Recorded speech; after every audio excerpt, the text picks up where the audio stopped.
atliktas labai didelis milžiniškas darbas, plus darbas yra atliktas nepriklausomo eksperto, kuris yra nesuinteresuotas iš komercinės pusės. Šiuo atveju tikrai didelis darbas, duodantis išgrynintus rezultatus apie patį produktą. Reikia džiaugtis, kad žmonės imasi darytis tokius tyrimus ir kurie yra nepriklausomi nuo komercinių struktūrų.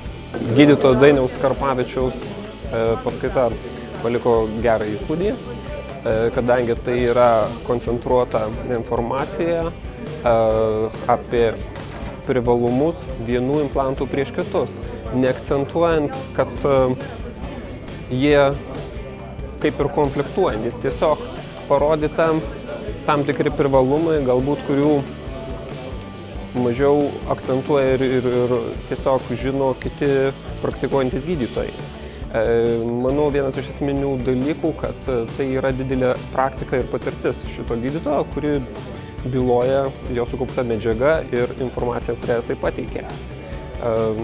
Džiaugiuosi, kad šita informacija yra pateikiama glaustai, profesionaliai ir argumentuotai.